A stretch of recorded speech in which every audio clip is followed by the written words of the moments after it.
The slow one now will later be fast. If anything, this is underestimating the actual growth in elite earnings, okay?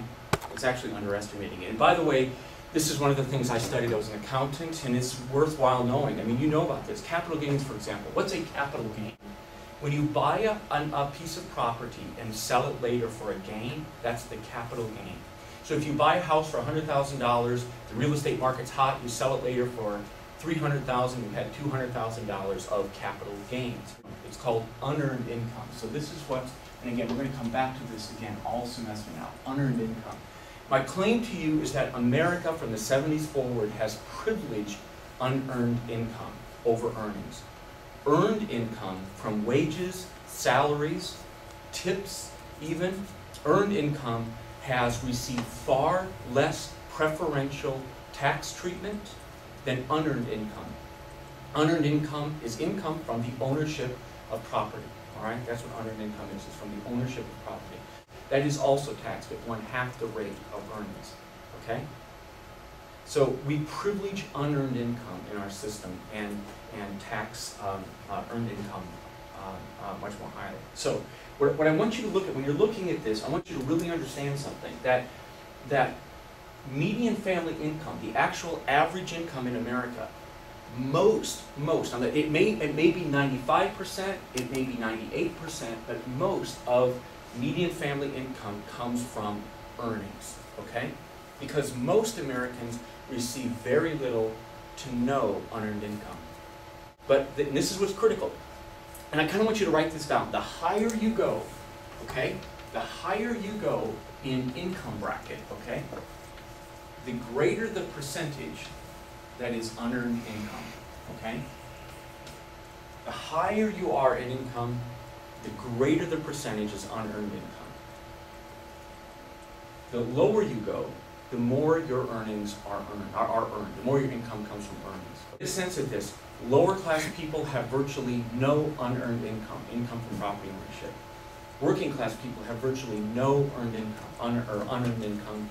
Middle class people, that's where you begin to have. I mean, that may be one of the defining qualities of a middle class person, is a person who has some assets that make money for them. So if you take 100 people in America and you stack them up, and the bottom 95 earn less than $177,000 a year. Okay, this is in households. All right, the top 5% begin at $177,000. Okay, that's in 2007. Okay, of that 177, most of the people have earnings who are in that category. All right, but there's some percentage of them who can have $177,000 or more of unearned income. To me, that's the definition of upper class. Do you have 95th percentile income from that's unearned? Okay, so the 95th percentile is 178.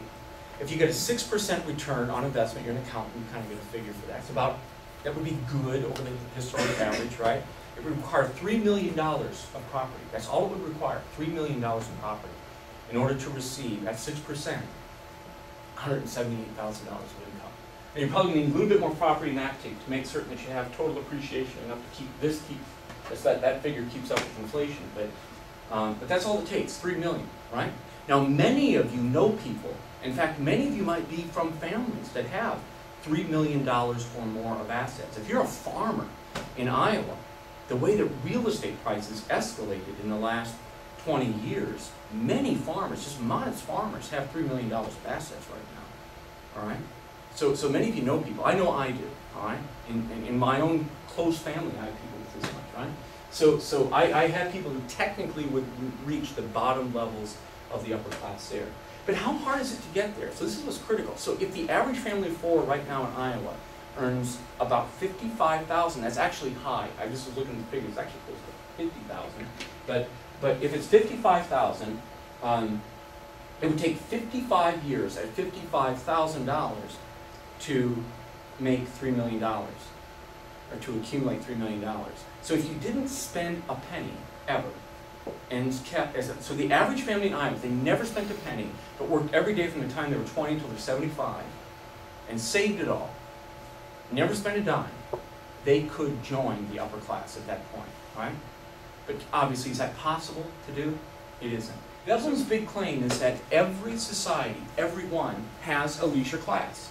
And that the core distinction between people is the distinction between the leisure and working classes. Okay, so this is the core distinction. All right? So every society is divided between the two. Initially, he claims, men are the first leisure class. And then if you look at many tribal societies, what you'll actually find is that the men are contributing very little to the economic production of the society. They're hunting, but hunting isn't actually providing food, it's mostly providing outlet for the men's warrior activities. That men won't prepare food, they might go out and kill a buffalo, but they won't help clean it, they'll wait for the women to come and clean it. Leisure class and working class are separated by ethics. To Veblen, the working classes have an ethic of workmanship, but working class people tend to place a value on their own labor and on the labor of others that's based upon the serviceability, usefulness, efficiency, workmanlike quality of the work. Okay, so this is critical. To Veblen, it is only the working class that has a work ethic and that judges self and other based upon quality of work. All right? The leisure class has a different standard of judgment, and I'm going to use his technical term. His technical term is prowess. All right? It's a weird word. It literally means capacity to dominate spiritual things. So it's a strange thing. The leisure class doesn't produce anything in terms of food, shelter, clothing, any of the basic needs of life. The working class does. So the leisure class lives off of the working class. The working class should be envious of the leisure class, but isn't. And this is the big crux to Veblen. Why on earth does the working class allow itself to be exploited by, used by, preyed upon by the leisure class?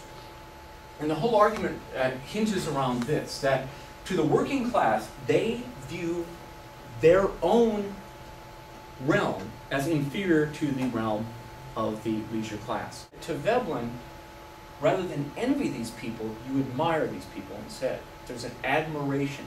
In fact, he claims that the working classes seek to, and this is one of his key terms, emulate. Seek to emulate. Many of you know people with a strong work ethic. But it's rare to find a person with a strong work ethic who will say out loud, my goal in life is to work until the day I die. I want nothing more than to work hard. In fact, what most people say is, I want to work hard only long enough so that I can join this class up here, right? My goal in life is to accumulate so that I can become an upper class person. So I don't really hate these people. I seek to emulate, I seek to be these people at the top, right?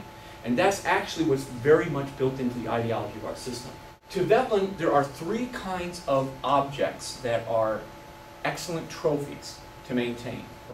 Trophies display conspicuously that you have engaged in some activity that demonstrates your prowess. In capitalism, in our world, when you consume things that are obviously very expensive, that require lots of time off, or that are very wasteful, you are conspicuously displaying your prowess. Okay?